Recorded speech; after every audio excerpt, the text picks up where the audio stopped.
Bien, la question.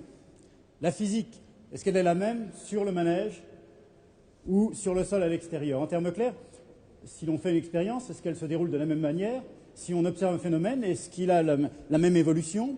Et d'une manière plus générale, qu'est-ce qui se passe lorsque les physiciens veulent décrire leur phénomène sur un système, on appelle ça un système de référence extérieur, et ensuite passer à une description sur un autre système de référence qui tourne par rapport au premier? Voilà la question, et pour y répondre, eh bien, je vais vous confier à faire un tour de manège avec moi. Vous voulez venir, madame? Et voilà, venez, je vous en prie. Vous vous asseyez, où vous voulez. Monsieur, allez, je vais aller un petit peu plus vite. Madame, mademoiselle, vous... Voilà, allez-y. Vous essayez de vous répartir à peu près à égale distance les uns des autres. Hein. Monsieur, vous voulez venir? Voilà, ça fait combien? 1, 2, 3, 4, 5, 6, 7. Monsieur, vous êtes grand, ça ira très bien. Allez, tu veux venir? Voilà. Voilà, vous vous répartissez. Voilà, c'est bien. Bien, on va fermer. Mais auparavant, rappelez-vous, vous êtes dans un train. Le train roule en ligne droite, à 140 à l'heure. Ça a dû vous arriver. Hein. C'est un train de nuit. Vous êtes dans votre compartiment, et puis vous vous réveillez, les rideaux sont baissés. Je suis sûr que ça vous est arrivé. Vous vous dites, on roule ou on roule pas? Rien à l'intérieur de votre compartiment ne vous permet de savoir que vous roulez. C'est extraordinaire. Il faut relever les rideaux pour voir si le paysage défile ou si vous êtes à l'arrêt dans une gare de province. Hein. Le mouvement en ligne droite, à vitesse constante, à 140 à l'heure, rien ne le met en évidence. C'est comme si vous étiez dans votre chambre. Le premier qui a affirmé cela, il y a 3 siècles, c'est Galilée. Il a dit le mouvement rectiligne et uniforme, c'est le nom, hein, mouvement en ligne droite à vitesse constante. Il a dit le mouvement rectiligne et uniforme est comme rien. C'est un soupçon de mouvement, un soupir. On se demande même s'il a une réalité. Par contre, que le train freine brutalement et vous sentez blackbouler vers l'avant, que le train accélère brutalement et vous sentez plaqué vers l'arrière, si le train prend un virage à gauche, vous savez bien, vous vous sentez déporté à droite, ça y est, les yeux fermés, vous êtes capable de dire on freine, on accélère, on tourne. Pourquoi? Vous n'avez pas eu besoin de relever les rideaux. Simplement parce qu'à ce moment-là, vous avez senti des forces qui vous déportent. Ces forces sont ce qu'on appelle les forces d'inertie. Et le but de ce manège, c'est de vous les faire vivre. Allez, on tourne.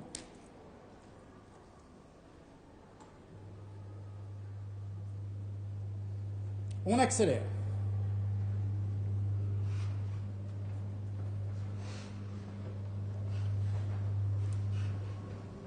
On accélère.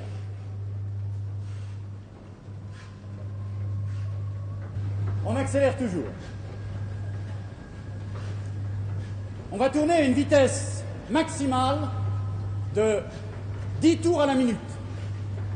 C'est-à-dire que, comme vous êtes assis sur la périphérie, et moi je m'y trouve placé aussi, eh bien on passe devant les gens qui nous regardent ici environ à 2,5 mètres à la seconde. Eh bien vous allez ressentir la première de ces forces d'inertie. Et les spectateurs extérieurs vont d'ailleurs voir les effets de cette force.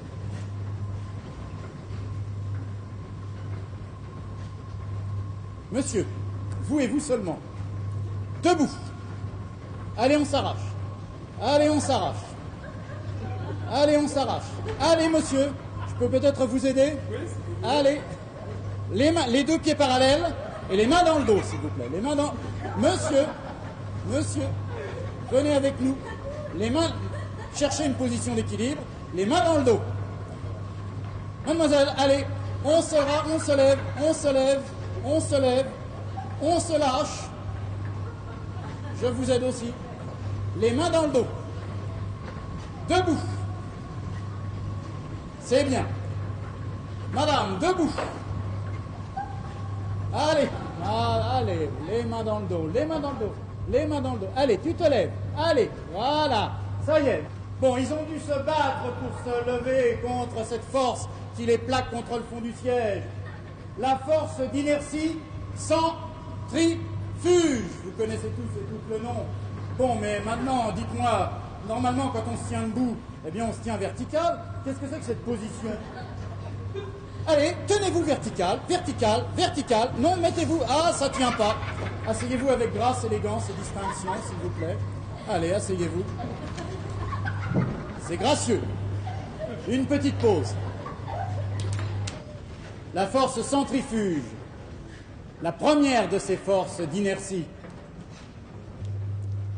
Il y a suspendu sur ce plateau un niveau d'eau qui nous montre, comme tous les niveaux d'eau, l'horizontale. Vous le voyez, la surface de l'eau colorée en bleu. Et voici un fil à plomb qui, lui, matérialise la verticale.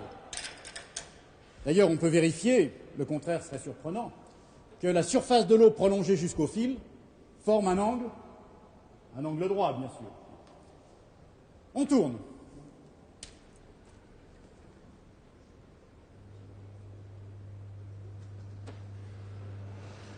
Tout le monde va bien encore? Oui?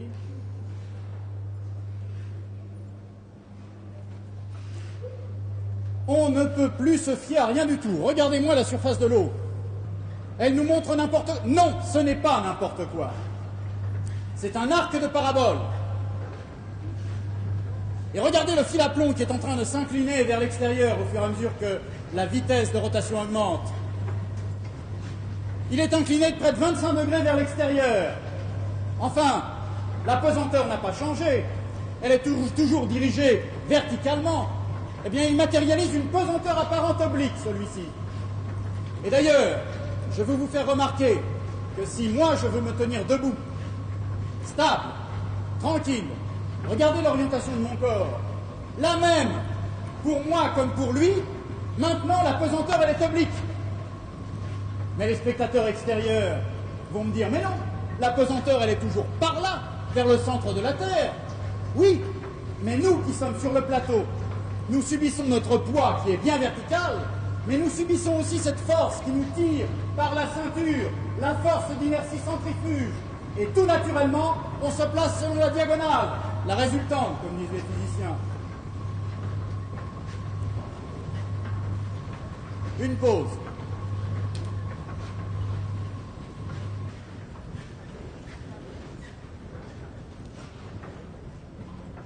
Vous voyez que lorsque l'on s'arrête, eh bien, l'eau reprend sa position horizontale et le fil à plomb sa direction normale verticale.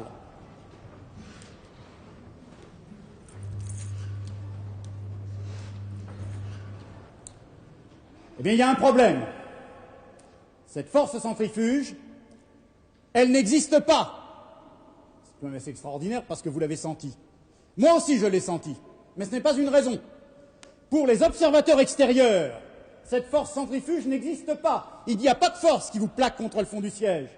Pour les observateurs extérieurs, la force qui agit sur vous, sur vous, sur vous, sur vous, et sur moi également, mais aussi la force qui agit sur la boule ou sur l'eau dans la cuve, lorsque nous tournons, ce n'est pas une force qui tente à nous éjecter comme on le croit. Pour les observateurs extérieurs, quand on tourne, la force qu'ils voient agir sur mademoiselle qui est ici n'est pas celle que nous pensons. Non, celle qu'ils voient agir, c'est une force qui fait quoi? C'est une force qui fait ça. Pardon, pas aussi brutalement. La seule force qu'ils voient agir sur la boule, ce n'est pas une qui tire vers l'extérieur, c'est une qui la pousse. Mais c'est pas possible. Nous sentons le contraire. Ils ont un argument pourtant, et ils me l'expliquent. Si jamais, me disent-ils, mademoiselle, lorsque vous tournez, n'était pas sans arrêt poussée dans son dos vers le centre, et encore vers le centre, et toujours vers le centre, et en permanence vers le centre, vous savez ce qui lui arriverait, la malheureuse? Elle partirait en ligne droite, à 2,50 m à la seconde, et d'ailleurs elle serait certainement très mal sur le pylône qui est là-bas. Fort heureusement, elle a la vie sauve.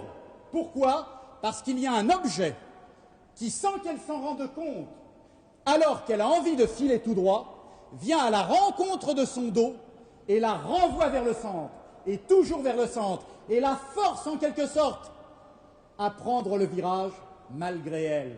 Voilà ce qui lui sauve la vie. Mademoiselle, la réalité c'est ça.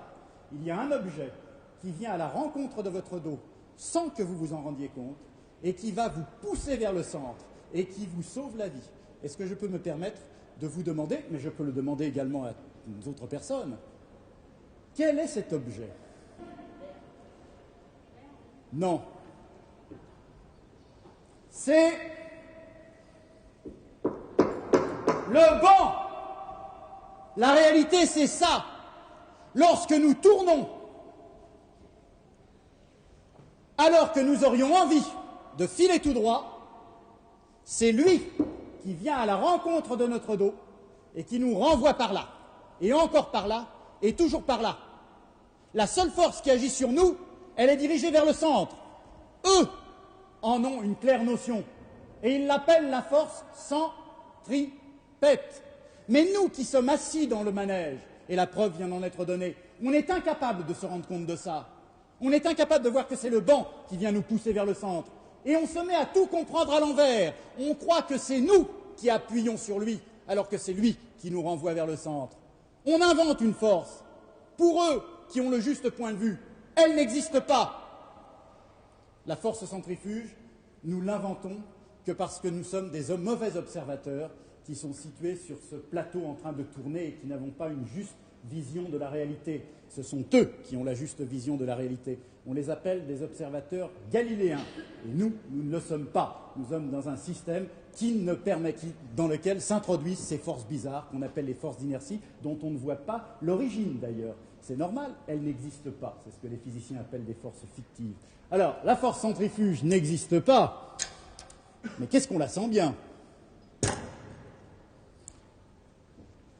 Tu vas venir te mettre ici, à 50 cm de l'axe. Voilà, tu regardes bien en face. Voilà. Vous allez venir mettre ici, prendre un petit peu plus grande. Voilà. Madame, vous allez venir vous mettre ici. Voilà. 50 cm de l'axe. 1,20 m de l'axe. 2,25 m, peut-être une position assez dangereuse, là, de l'axe. On va tourner. Tout va bien. Le dossier leur sauve la vie. Non, parce que là, il n'y a plus de dossier. Diable, par quelle partie de leur corps va-t-on exercer la force qui les contraint à tourner avec nous? La force centripète, la vraie. Ben, c'est par les pieds. Vous voyez qu'ils reposent sur la moquette, et c'est simplement le frottement, l'adhérence des pieds sur la moquette, par l'intermédiaire des semelles, qui va permettre à la force centripète de les contraindre à tourner. Seulement, il y a un problème. Et tout le monde le sait, quand on monte sur un tapis et que quelqu'un tire le tapis brutalement, on vient avec le tapis, mais en même temps on tombe à la renverse. La petite demoiselle va tomber à la renverse sur la demoiselle moyenne, qui va tomber à la renverse sur la dame qui est ici. Et, ben écoutez, vous essayez tout de même d'éviter cela, alors vous allez chercher votre équilibre. Les mains dans le dos, s'il vous plaît.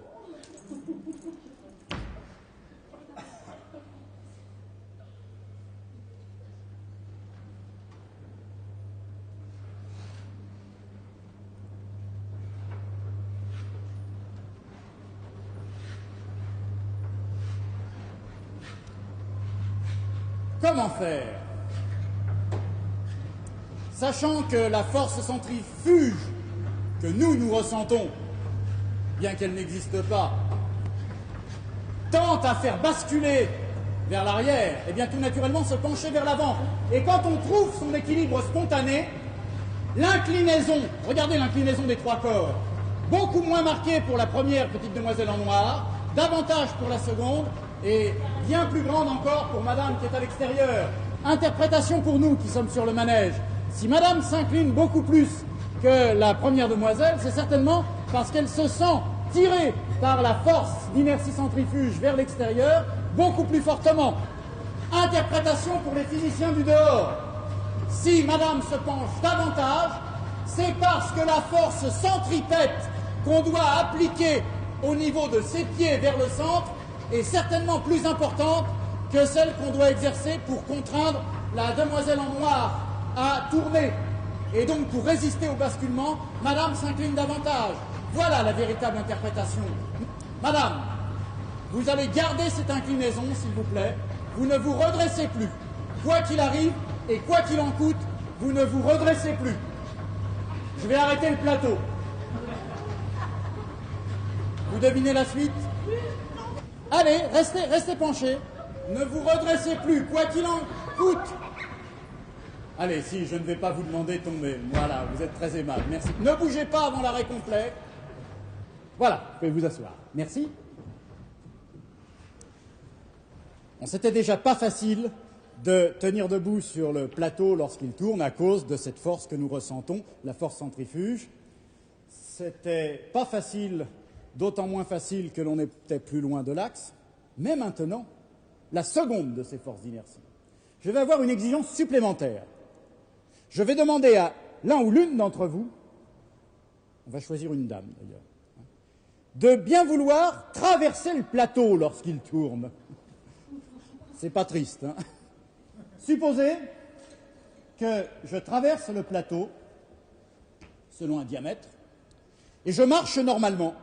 La vitesse normale de marche est 4 km/h. Je marche sur mon plateau. Les observateurs extérieurs, ceux qui sont restés dehors, me disent « Votre plateau !» Qu'est-ce qu'il fait? Il tourne. Ah tiens, ça c'est vrai. Oui, pour eux, mon plateau, il tourne. Seulement, comme pour moi, il est sous mes pieds, je continue à marcher, je m'en moque. Les observateurs du dehors m'interrompent une deuxième fois. « Si votre plateau tourne, me disent-ils, votre vitesse... » Qu'est-ce qu'elle a, ma vitesse? Votre vitesse, elle varie. Elle varie pas, je marche plus à 4 km/h par là. Si. Ben alors, elle varie pas. Si elle varie, et il m'explique, votre vitesse, la flèche bleue là, pour nous, elle tourne. Ah, ça c'est vrai, pour eux elle tourne sur la gauche. Et ils ajoutent qu'il y a une deuxième raison pour laquelle, pour nous, votre vitesse, elle varie vers la gauche. Quand vous partez du bord, vous passez devant nous à 2,5 mètres à la seconde. Mais, me disent-ils, au fur et à mesure que vous vous rapprochez du centre, vous passez moins vite, puisque quand vous êtes au centre, vous tournez sur vous-même, mais vous ne défilez plus devant nous. C'est vrai. Pour eux, je ne défile plus quand je passe. Autrement dit, cette vitesse avec laquelle je défilais, elle va en rétrécissant pour eux. Si, pour eux, ma vitesse, lorsque je traverse, varie vers la gauche, parce qu'elle bascule et parce qu'elle rétrécit, alors je me trouve dans la situation d'un train à l'intérieur de mon compartiment quand le train aborde une courbe sur la gauche. Qu'est-ce que j'ai dit? Que l'on ressent une force qui déporte à droite. Ça sera peut-être pas si facile que ça de traverser le plateau. Bien. Alors donc, attendez que nous ayons pris une vitesse moyenne. Je ne vais pas tourner à la vitesse maximale. Madame, voulez-vous vous placer au départ, s'il vous plaît? On compte sur vous, hein. Voilà. Vous vous retournez. Surtout, ne restez pas au milieu. À chaque fois, on regrette de ne pas avoir capitonné cet espace. D'un bon pas, madame. Allez. C'est pire, voilà. Regardez le sens dans lequel la personne dévie. Madame, voulez-vous repartir là-bas? Attention la plaque. Écoutez, c'est pourtant pas sorcier. Ce que je vous demande, c'est de partir, de traverser tout droit et d'aller de l'autre côté. Il n'y a qu'à marcher droit. C'est simple. Non. La force de Coriolis me dévie vers la droite. Dès l'instant où je veux atteindre le point diamétral, il faut que je tienne compte de cette force d'inertie. Et donc, puisqu'elle me dévie à droite, il faudrait que je suive une trajectoire sur la gauche. Ou alors que je compense la force de Coriolis comme je compense la force centrifuge en ce moment en m'inclinant. Il suffit de s'incliner de l'autre côté. Je dévie sur la droite, je m'incline à gauche et je traverse.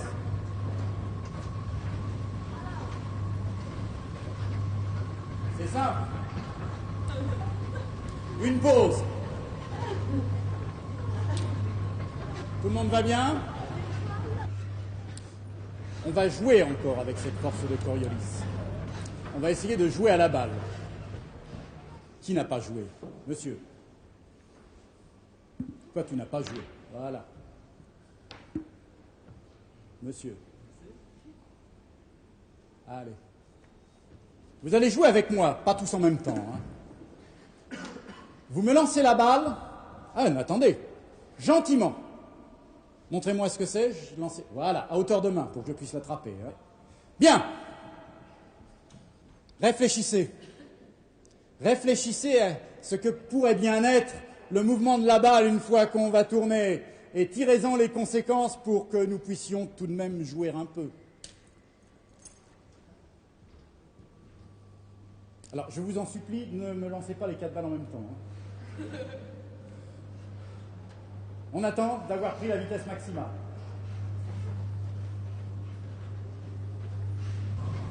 Lorsque l'eau est le plus fortement incurvée, je sais que nous tournons à peu près à 10 tours à la minute. Monsieur, voilà, bravo, allez, c'est de mieux en mieux. Voilà. Est-ce que je vais réussir à en avoir une? Qui est-ce qu'on a encore une? Allez, il n'y a rien à faire, c'est pourtant simple, madame, je joue avec vous. Non, il n'y a rien à faire. Si vous me lancez la balle, réfléchissez à sa trajectoire. Comme les personnes qui essayaient de traverser tout à l'heure, la force de Coriolis va dévier la balle dans le sens du mouvement. Et si vous voulez jouer avec moi, il ne faut surtout pas la lancer directement. Il faut la lancer comme si j'étais à 1 mètre à ma gauche, enfin, à gauche par rapport à vous. On essaie. Voilà. Et moi, si je veux jouer avec vous, il ne faut pas que je vous la lance, car c'est pour madame qui ne l'attend pas. Non, pour que vous l'ayez, voilà. Drôle de façon de jouer la balle. Oui, ça s'achemine vers les 35 mètres secondes, ça. Non, puisque c'est comme ça, je joue tout seul.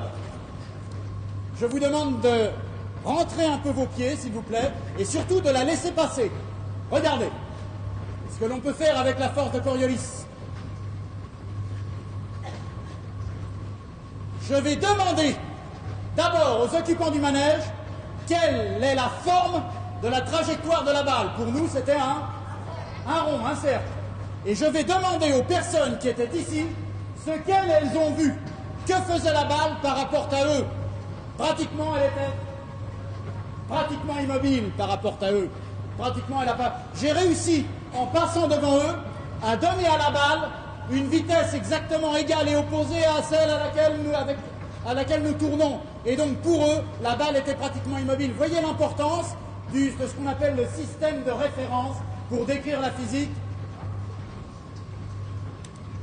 Une pause.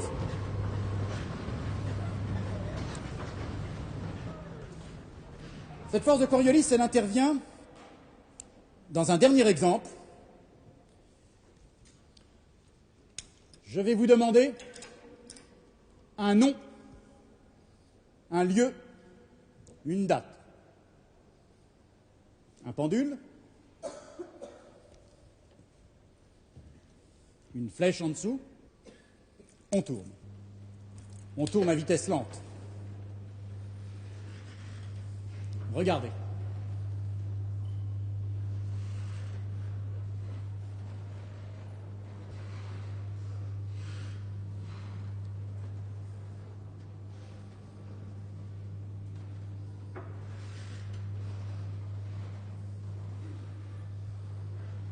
Le plan de balancement du pendule,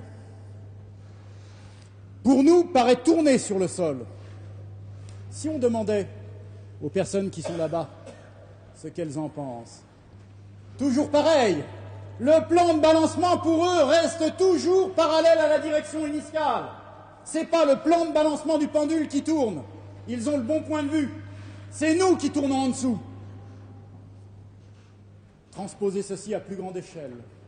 Foucault au Panthéon, oui, 1851, le physicien Foucault suspend au Panthéon un pendule de 66 mètres avec une masse de l'ordre de 25 kilos à l'extrémité, lance le pendule et tout Paris vient voir pendant les 6 heures que va durer l'amortissement, ça s'arrête au bout de 6 heures, le plan de balancement paraître tourner sur le sol du Panthéon.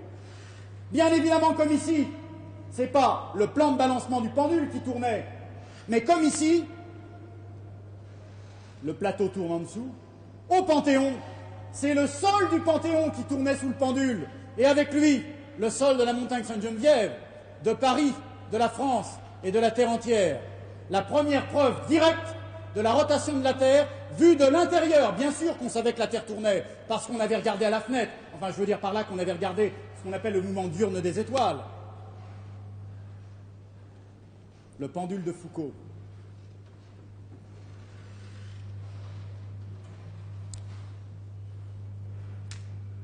Nous allons nous en tenir là. vous allez pouvoir descendre.